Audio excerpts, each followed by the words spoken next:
Si llegaste a este video primero y aún no has visto la primera parte, te pedimos con urgencia que lo busques y también lo escuches.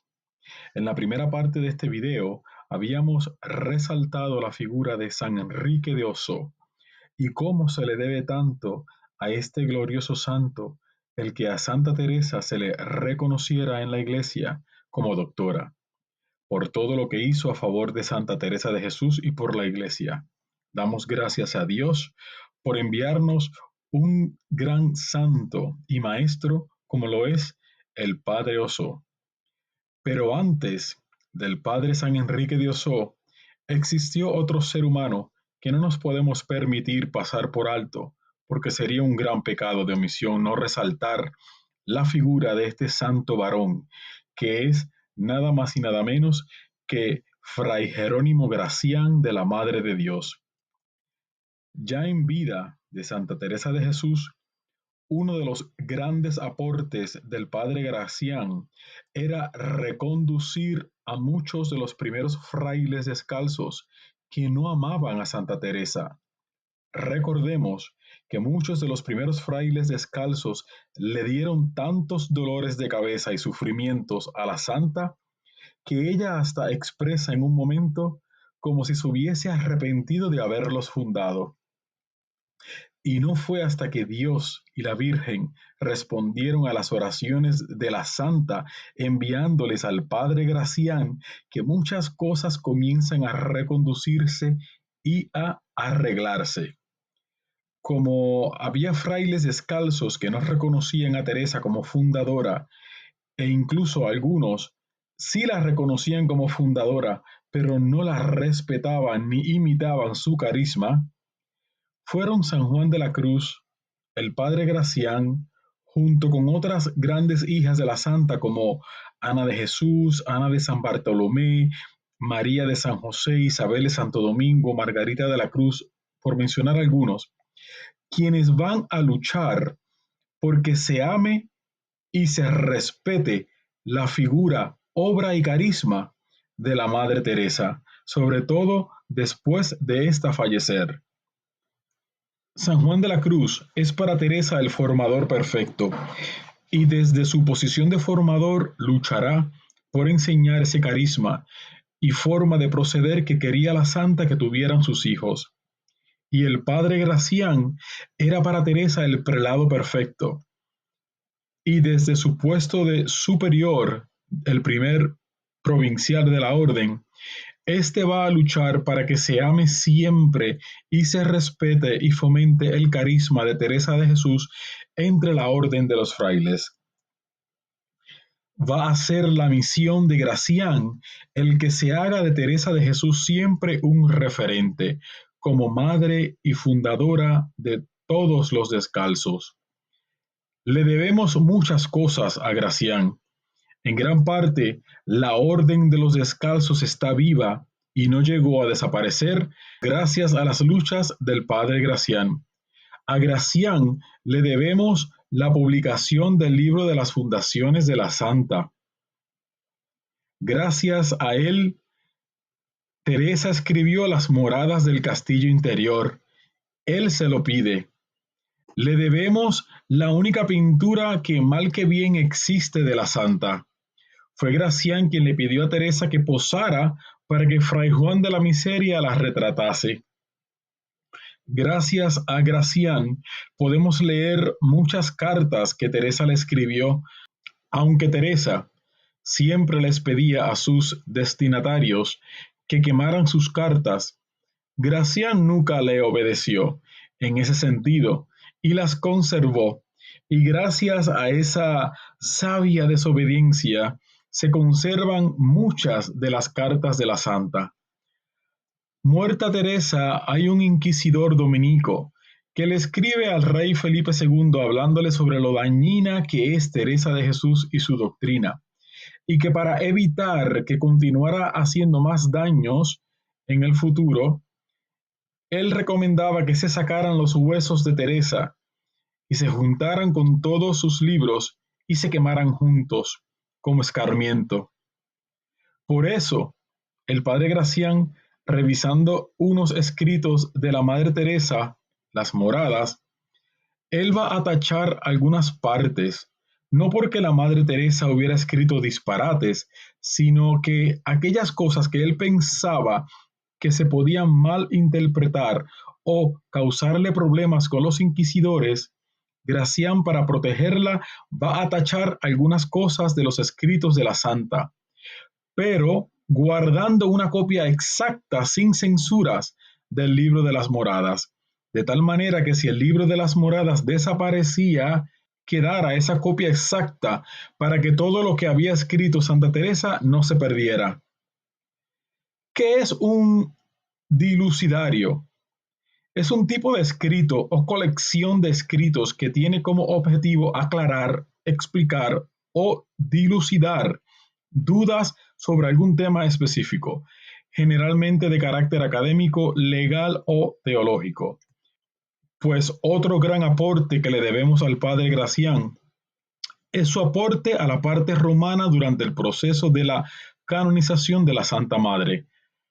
Durante el proceso de canonización de Santa Teresa, Gracián está viviendo en Roma y allí él va a escribir un dilucidario para defender a las mujeres que escriben. En el primer capítulo, él pone todo lo que se dice en contra de Teresa de Jesús, que es una iletrada, que escribe con un estilo llano, de pueblo, que las visiones que tuvo son visiones de mujer, o sea, de segunda clase, que no son de confiar, etc. Gracián va a hacer una argumentación defendiendo a Teresa de Jesús y sus escritos, luchando porque los escritos de la santa se impriman cuanto antes, y confiesa que él en un principio no era partidario de que los escritos de la santa se imprimieran por miedo a que cayeran en manos que le hicieran daño a la santa o en manos de personas que no los fueran a entender. Pero como con los años él ha visto el gran bien que van haciendo los escritos de la santa en todos los que los van leyendo, eso lo va llevando a un cambio de postura y ahora ve necesario que los escritos de la santa se publiquen para que antes de que sea canonizada, más personas tengan acceso y den testimonio de ella. Al final de su argumentación, dice el padre Gracián que si Dios le ha dado a una mujer la experiencia que Teresa ha tenido, y si esta mujer ha escrito por mandato de sus superiores, las palabras de San Pablo de que las mujeres no deben enseñar no tienen validez en este caso, porque los superiores representan a Dios. Entonces, sí pueden escribir y enseñar y tienen voz en la iglesia, y no puede callarse lo que Dios ha hecho en Teresa de Jesús, mujer orante, mujer con experiencia mística, mujer escritora, mujer reformadora, mujer fundadora, mujer que enseña la verdad, mujer que conquista almas para Dios, mujer que le roba almas al diablo para llevárselas a Dios, pero sobre todo, mujer. Gracián defiende en Roma a Teresa de Jesús argumentando en contra de lo que dice San Pablo sobre las mujeres, que era de donde se agarraban todos los que querían apagar y destruir la doctrina y obra de Santa Teresa. De tal manera que Gracián se convierte en precursor de lo que 4 siglos después es el doctorado teresiano. Gracián defiende mejor que nadie en Roma por qué son importantes los escritos de esta mujer y el bien que hacen a la iglesia. Él fue promulgando en Roma un ambiente positivo hacia la figura de la Santa Madre Teresa de Jesús. A raíz de esto surge luego la figura del fraile Juan de Jesús María, quien nunca en vida conoció a Teresa de Jesús, pero desde que la descubrió a través de sus escritos, la amó de tal manera que va a ir a predicar todos los años a Roma para el aniversario de la muerte de la santa, y hasta el mismo Papa Gregorio XV iba a escuchar sus predicaciones sobre Teresa de Jesús antes de su beatificación. Muchos que calumniaron y mancharon la reputación y honor de este santo varón que es el padre Gracián, decían de manera machista y despectiva que uno de los peores errores de Gracián era que se dejaba mandar por una mujer, por Teresa, a lo que Gracián respondía: ellos no saben quién es Teresa de Jesús porque no la conocen, porque solo hace falta conocerla para dejarse mandar por ella. Ya que hemos establecido que tanto el padre Gracián y San Enrique de Ossó se les debe el doctorado de Teresa, ahora vamos a continuar con el tema de por qué Teresa de Jesús es probablemente, sin duda, la santa más importante de la Iglesia. Si bien es cierto que la jerarquía que se oponía a otorgarle el doctorado a la santa lo hacían aferrándose a las palabras de San Pablo de que las mujeres no deben enseñar, vamos a hacer una comparación entre la vida de San Pablo y la vida de Teresa, para que veamos cómo Dios utiliza en ellos el mismo modelo y los convierte a ambos en dos grandes maestros y faros para la Iglesia. Vamos a ver cómo Teresa de Jesús no es una santa más del santoral, sino que para muchos, y creo que para la Iglesia, después de la Virgen María, no hay otra mujer tan importante en la Iglesia. No ha habido otra santa más universal y tan importante en la Iglesia, ni tan influyente como lo es y sigue siendo Teresa de Jesús. Ustedes saben que en la Iglesia hay unos santos que se llaman doctores de la Iglesia.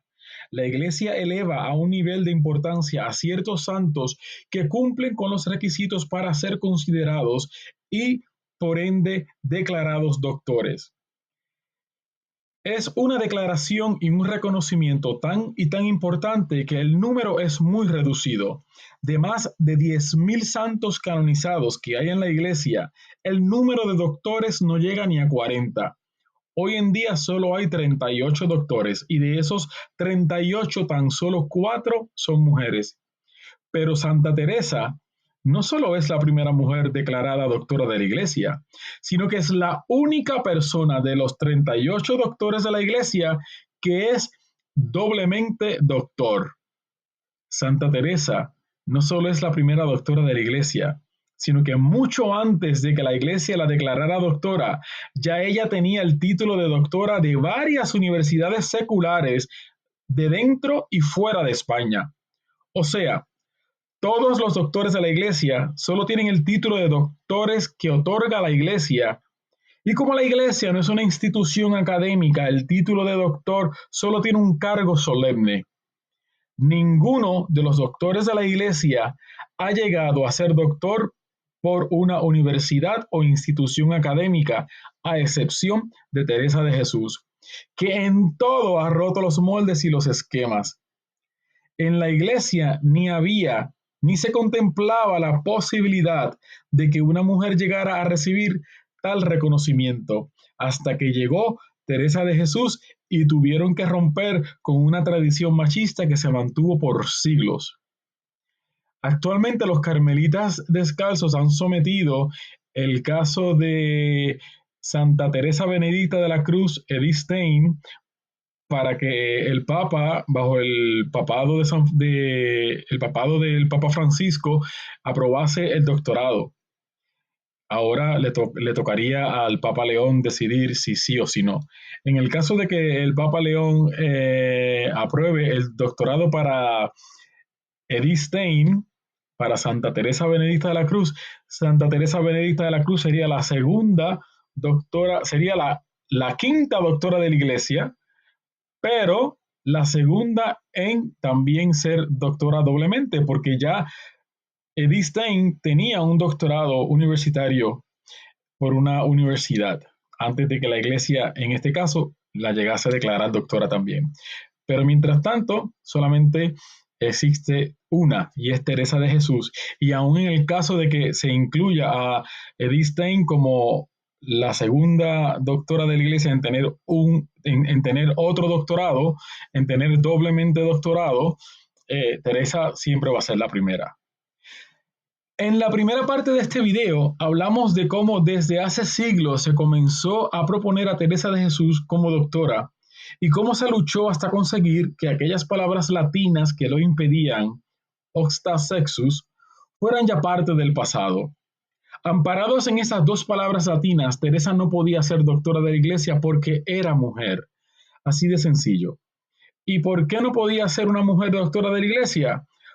Pues por unas palabras de San Pablo en la carta de Timoteo que dice, la mujer que escuche la enseñanza quieta y con docilidad, a la mujer no la consiento enseñar, ni imponerse a los hombres, le corresponde estar quieta, porque Dios formó primero a Adán y luego a Eva. Estas palabras de San Pablo impedían que una mujer pudiera enseñar porque claramente lo prohíbe el apóstol. Pero claro está, las pruebas eran evidentes.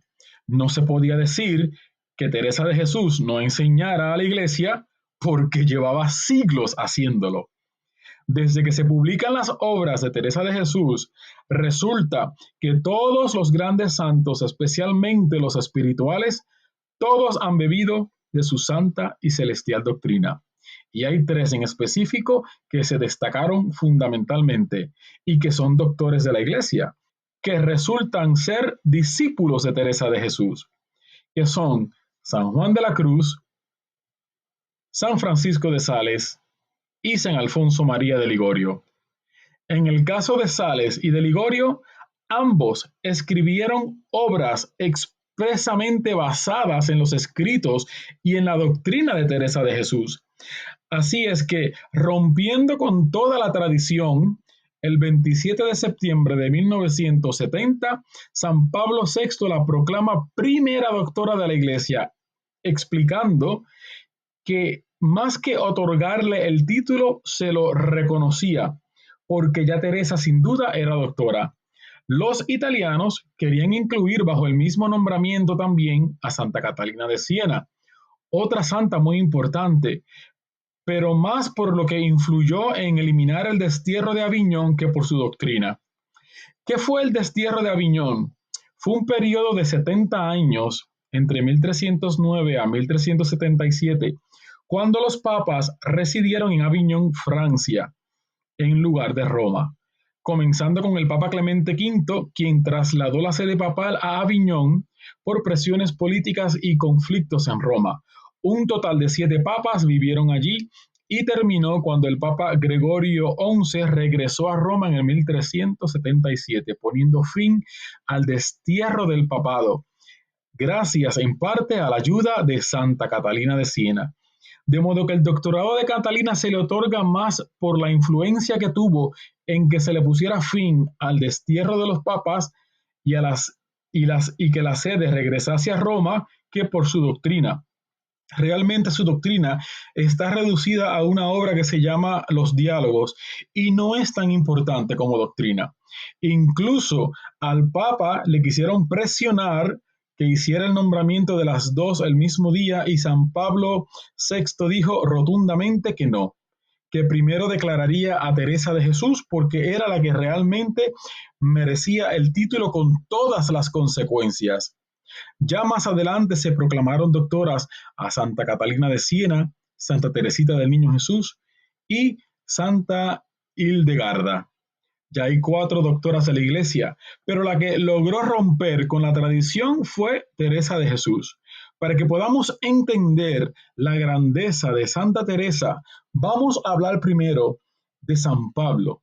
San Pablo, que habla de que la mujer no puede enseñar, ahora va a encontrarse con una mujer en la que prácticamente Dios siguió los mismos pasos que con él.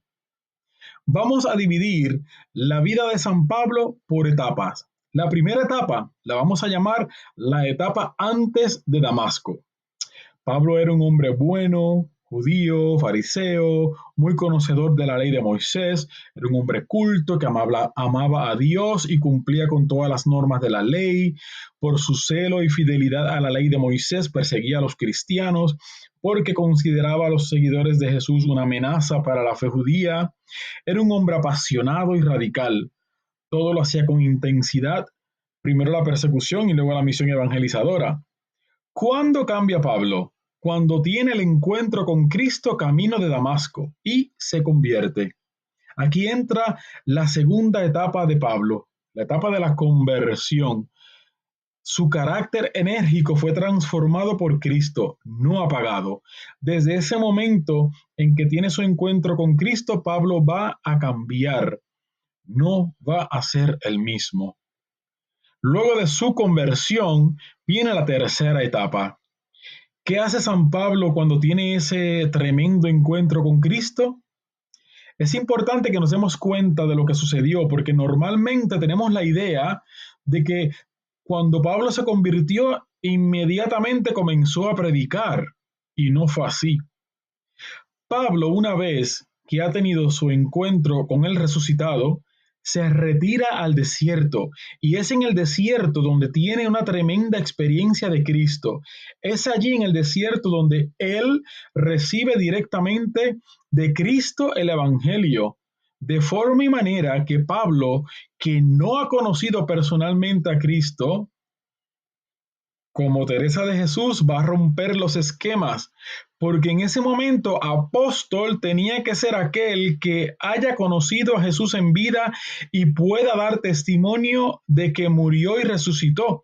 Y Pablo no cumplía con estos dos requisitos, mas sin embargo, Pablo se convierte en el apóstol por esa tremenda experiencia y por ese modo de enseñarle Cristo directamente el Evangelio, de forma y manera que nos va a decir, cuando aquel que me escogió desde el seno de mi madre y me llamó por su gracia, se dignó revelarme a su Hijo para que yo lo anunciara a los paganos, no consulté con nadie de carne y hueso, ni tampoco subí a Jerusalén para ver a los apóstoles anteriores a mí, sino que inmediatamente salí para Arabia, de donde volvió otra vez a Damasco, después de 3 años más tarde subí a Jerusalén para conocer a Pedro y me quedé 15 días con él.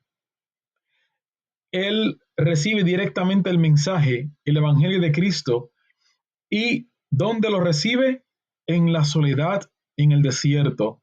Y es ahí donde se le manifiesta plenamente Cristo.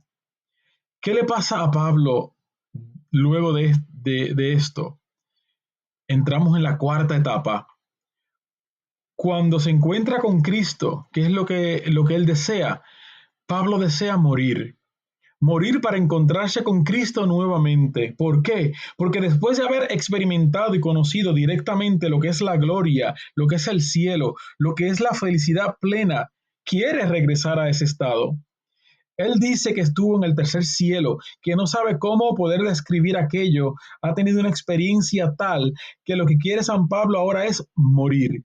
Dice, conforme a mi constante esperanza, de nada me avergonzaré, antes con entera libertad como siempre, también ahora Cristo será glorificado en mi cuerpo y por vida o por muerte, que para mí la vida es Cristo y la muerte una ganancia. Y aunque el vivir en la carne es para mí fruto de apostolado, todavía no sé qué elegir. Por ambas partes me siento apretado, pues de un lado deseo morir para estar con Cristo, que es mucho mejor, pero por otro quisiera permanecer en la carne, que es más necesario para vosotros. Así es que ese encuentro le ha llevado al deseo de morir para disfrutar definitivamente con Cristo de la gloria. Pero Cristo no le había llamado ni había hecho esa obra tan maravillosa en Pablo para decir, bueno, pues está bien, vente ahora a gozar conmigo, sino que lo ha ido preparando para una misión. ¿Cuál es esa misión? Pablo comienza a darse cuenta de que el Señor ha hecho su obra para convertirle en apóstol, en anunciador, en comunicador de la buena noticia. Y así exclamará él, por el momento estoy firmemente persuadido de que me quedaré y permaneceré con vosotros para vuestro provecho y gozo en la fe a fin de que vuestra gloria en Cristo crezca por mí con su segunda ida a vosotros. Pablo se da cuenta de que el Señor le ha elegido para anunciar el Evangelio. Y ya ven que cuando ahora decimos como dice el apóstol, resulta que nos referimos nada más y nada menos que a San Pablo, porque de todos los apóstoles es el que más se distinguió, con más valentía lo hizo, el anuncio de la buena noticia y el que más viajó y el que nunca se cansó de anunciar y proclamar la buena noticia. Y dentro de esa proclamación tiene como dos etapas. La quinta etapa de San Pablo es la de los viajes apostólicos, donde lo que va haciendo es fundar comunidades. Pablo no se va de una población sin antes crear una comunidad de los nuevos creyentes. Y la sexta y última etapa, y con eso termino con Pablo, después de fundar y predicar y anunciar la buena noticia directamente, la última etapa de Pablo es la de escribir cartas a esas comunidades en las que no podía estar, en las que quería que se mantuvieran llenos de aliento, de ánimo y creciendo en la fe y en santidad. Quedan claras las etapas de la vida de San Pablo, ¿no? Ahora vamos a ver cómo estas mismas etapas se dan casi al pie de la letra en la vida de Santa Teresa. La primera etapa de San Pablo es la vida antes del encuentro con Cristo, pues en Teresa de Jesús, antes de su conversión definitiva, no es que Teresa de Jesús fuera una mala persona, ni mucho menos. Ya quisiéramos nosotros ser como ella era antes de ese cambio trascendental. Si leemos su vida, vamos a ver que desde pequeña era sumamente buena, rezaba, quiso ir al martirio cuando tenía nada más 7 años. Durante su adolescencia muere su madre y se encomienda a la Virgen, etc. Es decir, era una muchacha buena, bonita, simpática, alegre, devota. Más o menos a los 16 años tiene una pequeña crisis porque al su madre no estar viva, entra a pasar mucho tiempo en su casa unos primos. Y de una prima mayor ella aprende muchas cosas frívolas y tenía amoríos con uno de sus primos. Cuando su padre descubre los amores con el primo, llega a la conclusión que si Teresa sigue por ese camino, va a tomar un rumbo que no es el que él quiere para ella. Entonces su padre decide, para evitar que su hija se pierda, internarla con las religiosas agustinas. Y estando con las agustinas, gracias a la amistad que se da entre Teresa y una de las religiosas, gracias al buen ejemplo que recibió de una de las monjas que se llamaba María Briceño, Teresa comienza poco a poco a cambiar para bien. El testimonio de esta monja hizo que por primera vez Teresa, quien se consideraba y se confesaba ser enemiguísima de ser monja, se cuestione su vocación. Teresa le pide a Dios que le dé muestras de su vocación. Comenzó a decirle a las monjas agustinas: me gustaría que oren por mí, para que Dios me manifieste cuál es su voluntad, pero que la voluntad de Dios sea que yo no sea monja. Esa era la condición que ella ponía cuando pedía que el Señor le manifestase su vocación, pero que por favor no le pidiera ser monja, porque ella era enemiguísima de ser monja. Para que vean cómo los caminos del Señor son distintos. Y cuando tenía 20 años, rompiendo con todo, sabiendo que su padre no le daba el permiso, se escapó de su casa y entró en el monasterio de la Encarnación de Ávila, más por miedo a condenarse por buscar la salvación que por amar y dedicarse por entero a Cristo. Ya como monja en el monasterio de la Encarnación, tiene una serie de años que vive una vida religiosa más o menos normal y corriente. Era un monasterio de muchísimas religiosas, hasta un punto llegaron a haber 200. No era una observancia estricta, allí habían diferentes clases sociales dentro de la misma comunidad. Las habían que eran pudientes y vivían bien hasta con sirvientes, y las habían muy pobres que no tenían recursos y pasaban hambre. Entonces la superiora, para tener recursos, permitía que hablaran con la gente de afuera. La gente visitaba el monasterio más que por orar, buscando entretenimiento, dialogando con las monjas. Y Teresa, como era una de las más simpáticas, de las más guapas, la priora la lanzaba a que fuera a hablar con estas personas nobles para que dejaran donativos. Y quieras que no, todo esto la distraía de su entrega al Señor. Y llegó un momento en que Teresa se planteó seriamente, ¿qué estoy haciendo? Yo voy a la oración y le digo al Señor que lo quiero, que lo amo, pero luego voy al locutorio y paso más tiempo hablando con la gente que orando y sirviendo al Señor. Y dice, esto no se puede tolerar. Y entonces le entró, pudiéramos decir, que una gran crisis. Pero, ¿qué creen ustedes que optó Teresa? ¿Por la oración o por las visitas? Por las visitas. Aún podía más en ella el mundo que Dios. Y se hizo esta reflexión para justificarse. En este monasterio hay muchas religiosas, las hay mucho mejores que yo, mucho más santas, y estas no se preocupan como yo de tener oración en silencio. Van al coro y rezan. Entonces ella optó por hacer lo mismo que hacían las demás, olvidarse de la oración y el silencio y dedicarse a lo que todas se estaban dedicando. Pero aquí viene la acción del Señor. Iba a venir la segunda etapa en Teresa, el encuentro con Cristo. Ya ven que en San Pablo el encuentro fue fulminante. En el de Teresa no vamos a decir que fuera tan fulminante, pero también fue muy significativo. Tiene tres momentos la segunda etapa de Teresa de la conversión.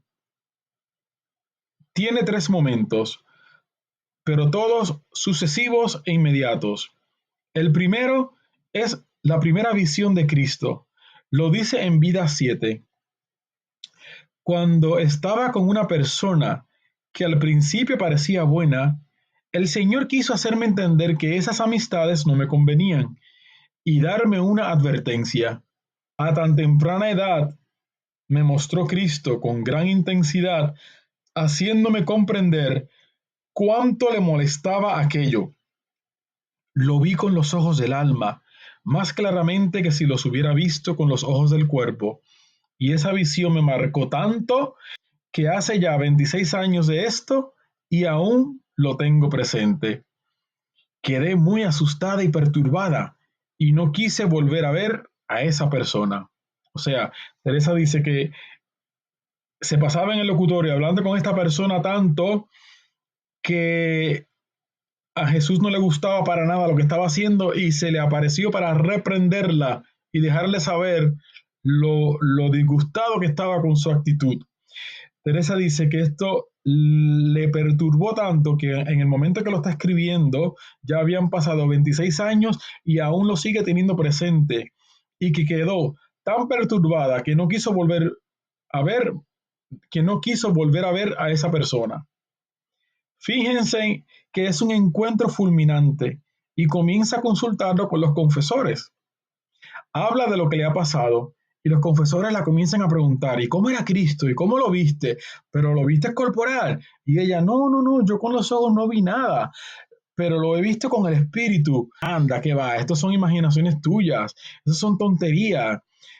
Ni te preocupes, eso no es Cristo. ¿Qué se te va a parecer Cristo a ti?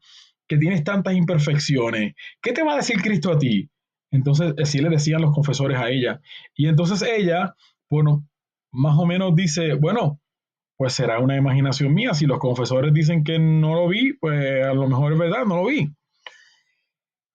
En la primera visión, Teresa nos dice que había quedado tan perturbada que no quiso volver a ver a esa persona, pero ¿cumplió con su palabra? No. Le pasó igual que nos pasa a nosotros, que prometemos que vamos a cambiar y no cambiamos. Pues Teresa también volvió a caer. Ella nos dice que pocos días después le pasó lo siguiente. Estando otra vez con la misma persona, o sea, con la persona que nos dijo ahorita que quedó tan perturbada que no quiso volver a ver, estando otra vez con la misma persona, vimos acercarse a nosotros y otras personas que estaban allí también lo vieron, algo parecido a un sapo grande, moviéndose con mucha más agilidad de lo normal. No puedo entender cómo algo así pudo aparecer en pleno día, ni algo parecido había visto antes. Lo que sucedió en mí me parece que no fue sin misterio y nunca lo olvidé. Qué grande es Dios y con cuánto cuidado y piedad me estaba advirtiendo, aunque yo poco o nada aprovechaba de ello. Segunda llamada de atención.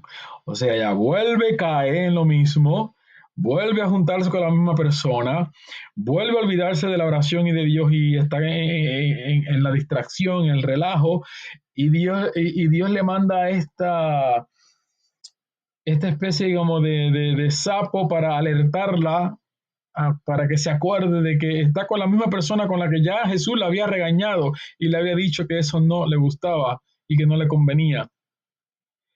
Y ahora viene la tercera llamada de atención. Pero miren qué casualidad. No es ninguna visión externa, pero fue la llamada de atención definitiva. Se encontró, nos dice, con una imagen de un Cristo muy llagado y lo narra así. Un día, al entrar en el oratorio, vi una imagen que habían traído para una fiesta que se celebraba en la casa. Era de Cristo muy llagado y tan devota que al mirarla me conmovió profundamente. Sentí con tanta intensidad lo poco que había agradecido por esas llagas que sentí que el corazón se me rompía. Me arrojé ante él, derramando tantas lágrimas, suplicándole que me fortaleciera de una vez para no fallarle. Le dije que no me levantaría de allí hasta que hiciese lo que le pedía. Estoy segura de que esto me sirvió porque desde entonces fui mejorando mucho. Cuando Teresa se encuentra sola y ve esa imagen de Jesús atado a la columna, recibiendo los azotes y los castigos por nuestros pecados, es cuando ella se da cuenta que Cristo estaba así por culpa de ella, que esas llagas eran por culpa de ella, que era ella la causante de que Cristo estuviera así, muy llagado. Y claro, eso la movió más que todo lo que había visto en sus visiones hasta ese momento, y desde ahí prometió, como dice, no levantarse si Dios no la cambiaba. Y efectivamente cambió. ¿Qué hizo Pablo cuando se encontró con Cristo? Se fue al desierto, ¿verdad? Pues ¿qué hace ahora Teresa después de este encuentro con Cristo? Después de su conversión definitiva, va a sentir necesidad de retirarse a la soledad.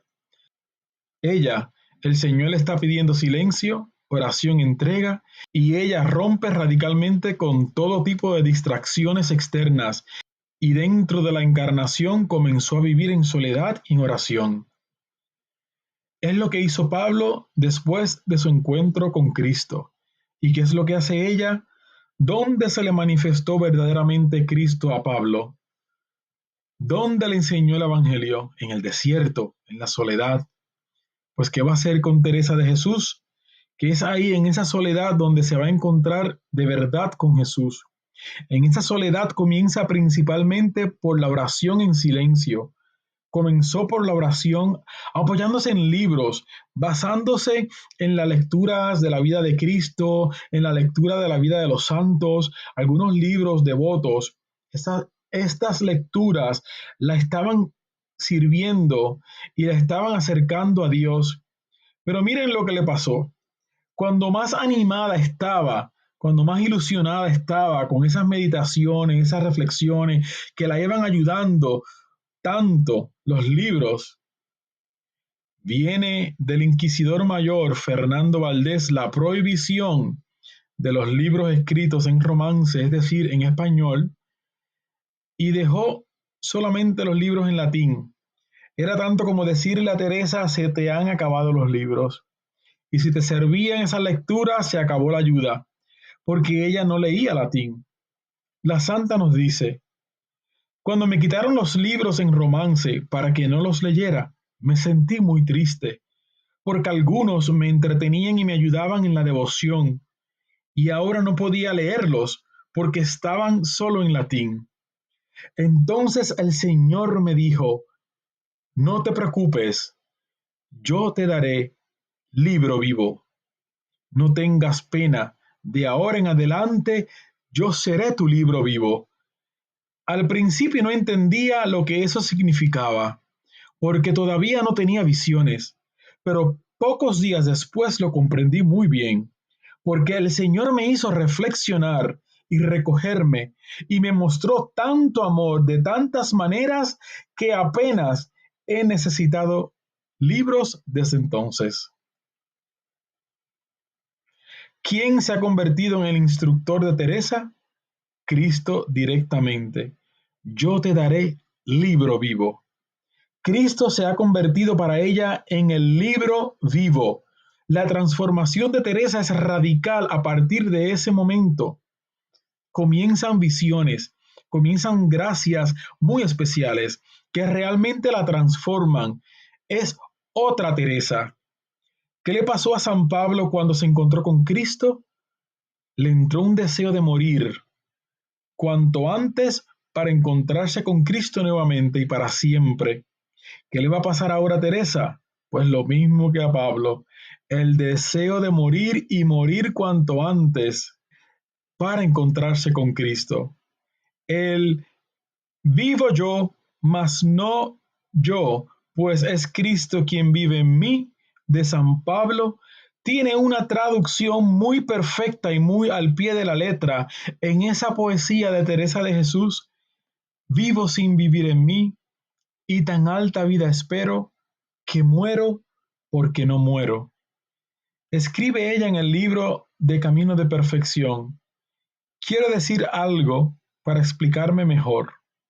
Tengo un gran deseo de ver ya a Dios y de librarme de esta cárcel en la que me encontraba, como lo sentía San Pablo. Es un anhelo tan intenso que por su naturaleza sería muy placentero, aunque para alcanzarlo se necesitaría mucha mortificación y aún así no sería del todo posible. Ella va a tener que hacerse fuerza ante ese deseo como San Pablo de morir para que no suceda la muerte. Los santos místicos, no sé por qué, de por sí no eran poetas, pero no sé por qué terminan escribiendo unas poesías increíbles. El contenido de la poesía de Teresa es hermoso. Vida que puedo yo darle a mi Dios que vive en mí, si no es perderte a ti, para mejor a Él gozarle. Quiero muriendo alcanzarle, pues a Él solo es al que quiero, que muero porque no muero. Creo que está expresando claramente lo que le está pasando. Ahora, la mayor tragedia de ella es que justamente no puede morir, sino es matándose. Y claro, matarse es pecado. Por ende, su sufrimiento es que ya no puede conseguir su meta. Entonces tiene una verdadera tragedia.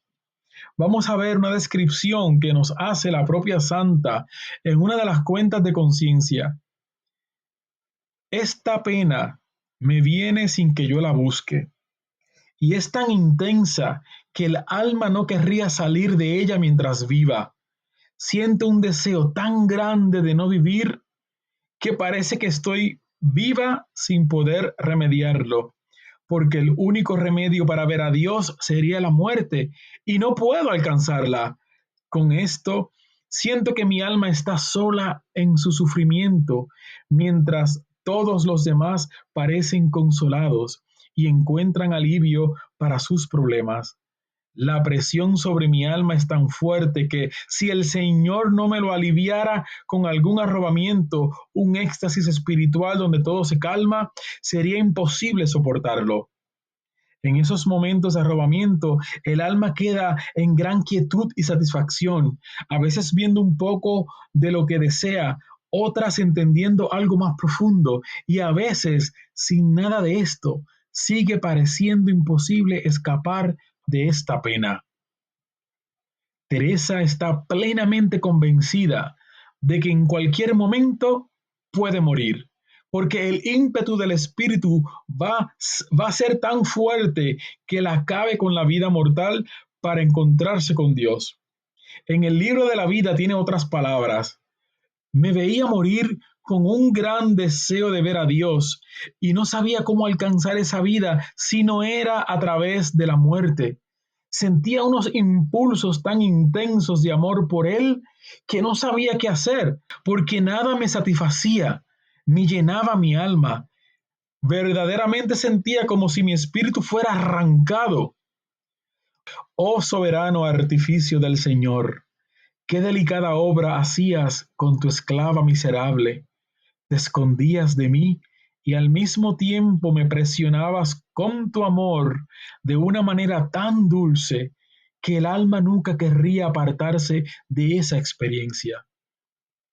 Como ven, va en serio la cosa. No era broma. Lo de la muerte, el deseo y la esperanza que tenía de poder morir pronto para encontrarse con Dios. El culmen de esta ansia de morir para encontrarse con Dios se le dio aún más fuerte cuando en una Pascua tuvo un éxtasis en el que nos dice: estando en oración tuve un gran arrobamiento y me parecía que nuestro Señor me había llevado el Espíritu junto a su Padre y le dijo: esta que me diste, te doy. Y me parecía que me llegaba así: esto no es cosa imaginaria, sino con una certeza grande y una delicadeza tan espiritual que todo no se sabe decir. Fíjense en qué experiencia, cómo dice que Cristo la presentó al Padre diciéndole: esta que me diste te doy. Este fue como el culmen de ese deseo y esa ansia de morir para encontrarse con Cristo. ¿Qué le pasó a Pablo? Que todo eso se le convirtió en apostolado. Entonces a Teresa le va a pasar algo parecido, porque días después, el día de la Magdalena, dice que cambió totalmente de actitud. Los grandes deseos e ímpetus de morir se me han ido, sobre todo desde el día de la Magdalena, cuando decidí vivir de buena gana para servir más a Dios. Solo a veces vuelve ese deseo de verle, pero aunque aparezca, no me desanima. Me he decidido a vivir plenamente para servir a Dios con todo mi corazón. Y un año más tarde, en la misma fiesta de la Magdalena, el día de la Magdalena, reflexionando sobre la amistad que debo mantener con nuestro Señor, según las palabras que me ha enseñado esta santa, y sintiendo un gran deseo de acortar mi vida, el Señor me concedió una gran gracia. Me dijo que de ahora en adelante debía esforzarme por servirle más que hasta en ese momento. Así, mi deseo de morir pronto desapareció, porque comprendí que aún tenía tiempo para dedicarme a esto y quedé con una firme determinación de sufrir y esforzarme más por él. Fíjense qué cambio tan radical. Como ven, sigue las huellas de San Pablo. Se ve que el Señor tiene un modelo de personajes especiales que quiere cambiar y transformar para él, y como ya tiene un modelo, lo repite. Bien, pues efectivamente, Teresa de Jesús, como Pablo, se va a convertir en la gran apóstol. Va a actuar de una manera muy eficaz dentro de la iglesia. Por eso es tan querida, por eso es tan venerada, por eso es tan citada, por eso es tan leída, por eso es tan imitada, porque es una gran labor y transformación. Después de tantos deseos de morirse para irse con Cristo, ¿cómo le vino este deseo ahora de servir a la iglesia? Realmente el Señor, igual que la preparó con esas ansias de morir y la cambió, también la preparó para el apostolado. Y hay tres momentos muy importantes en su vida que la hacen cambiar y mueven su alma a servir. El primer momento fue una visión que tuvo del infierno. Cuando Teresa termina de narrar la experiencia del infierno que tuvo, viene a decir: de aquí saqué yo dos grandes ventajas para mi vida. La primera, en adelante ningún sufrimiento, por grande que fuera, me fue ya significativo. Por lo que había padecido allí, ahora cualquier sufrimiento no servía para nada, es decir, en adelante no tuvo miedo a ningún sufrimiento, porque comparado con aquellos eran insignificantes. Y lo segundo, y más importante, dice ella, de aquí también gané la grandísima pena que me da, las almas muchas que se condenan y los ímpetus grandes de aprovechar almas que me parece cierto a mí que por librar una sola de tan gravísimos tormentos pasaría yo muchas muertes muy de buena gana. O sea, dos cosas buenas ella obtuvo de esa experiencia de infierno, que de ahora en adelante ningún sufrimiento va a ser tan grande como el que experimentó allí.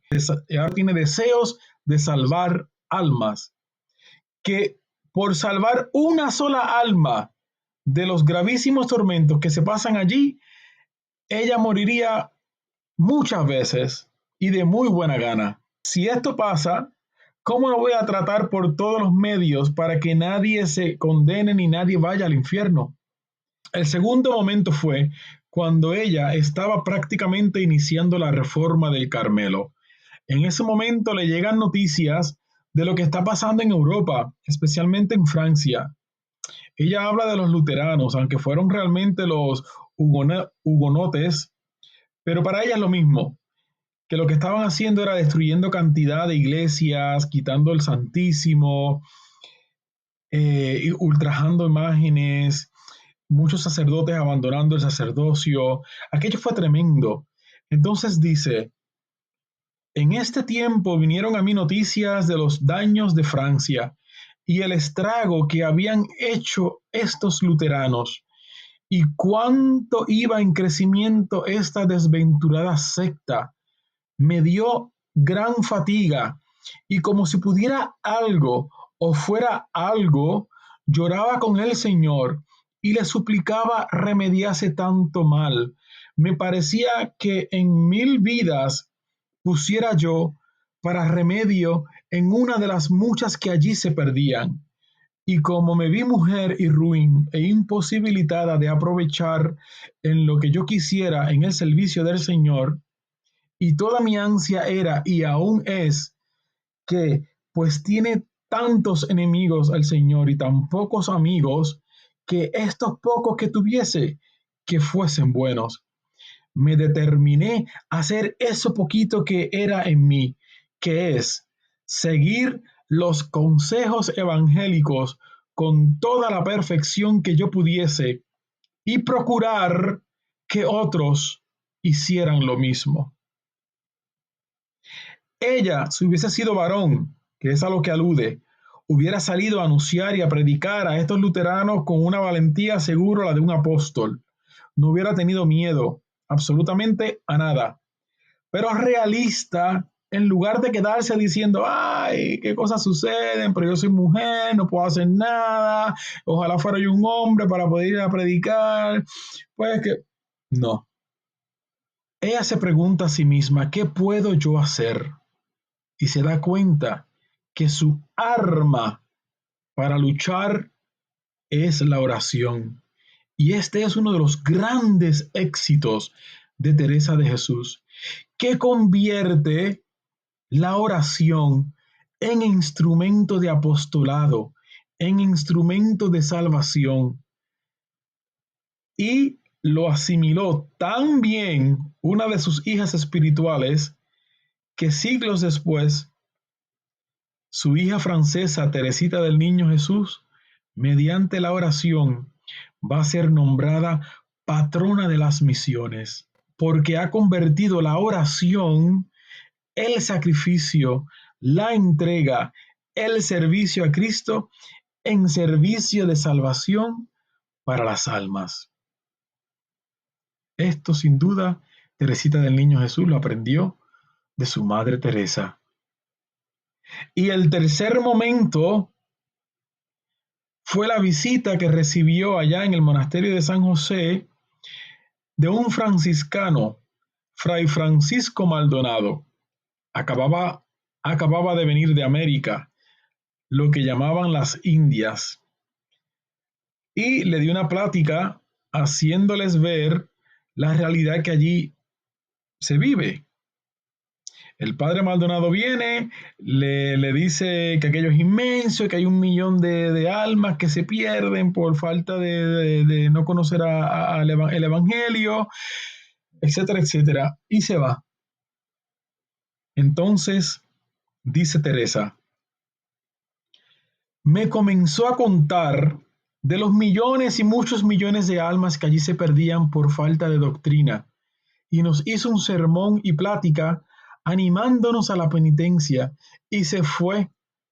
Yo quedé tan lastimada de la perdición de tantas almas que no cabía en mí, y me fui a una ermita con muchas lágrimas, clamando a nuestro Señor, suplicándole diese remedio como yo pudiese algo para ganar alguna alma para su servicio, pues tantas se llevaba el demonio, y que pudiese yo hacer algo con mi oración, que yo no era para más.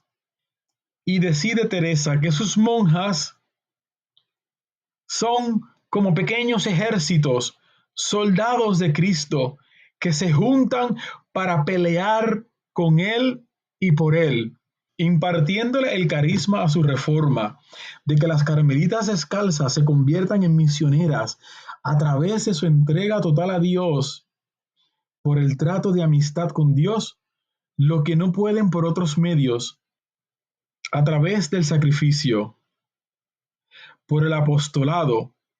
Como ven, en una ocasión, Teresa le va a enseñar a sus monjas que si se encierran en sus conventitos, no es para huir del mundo, sino para servir al mundo con sus oraciones y sacrificios.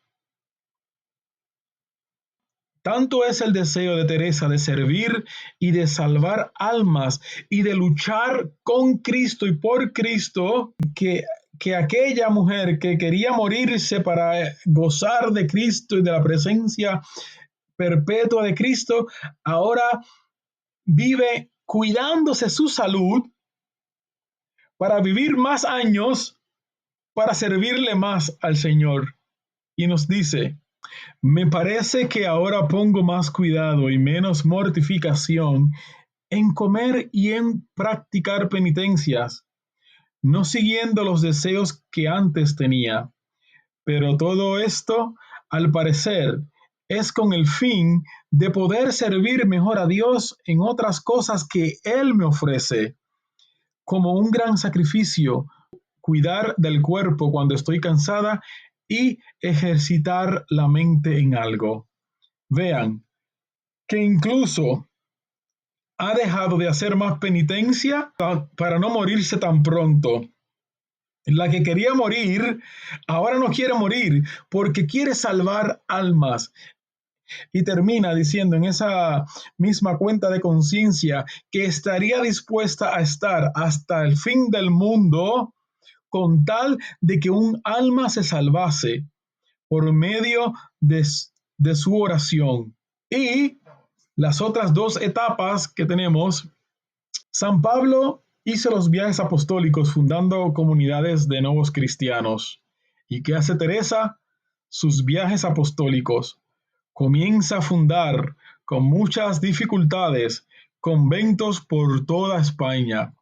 Ella le llamaba sus palomarcitos, donde vivirían solas con el solo, amando y sirviendo, en un total de 17 fundaciones de monjas y 2 de frailes. Así como San Pablo no abandonó las comunidades de cristianos después de fundarlas y se mantenía escribiéndoles y guiándoles en el camino de la fe, ¿qué hace Teresa ahora? Comienza a escribir un montón de cartas y libros que sin ella saberlo, ni mucho menos pretenderlo, realmente se han convertido, como los de San Pablo, en doctrina para toda la Iglesia.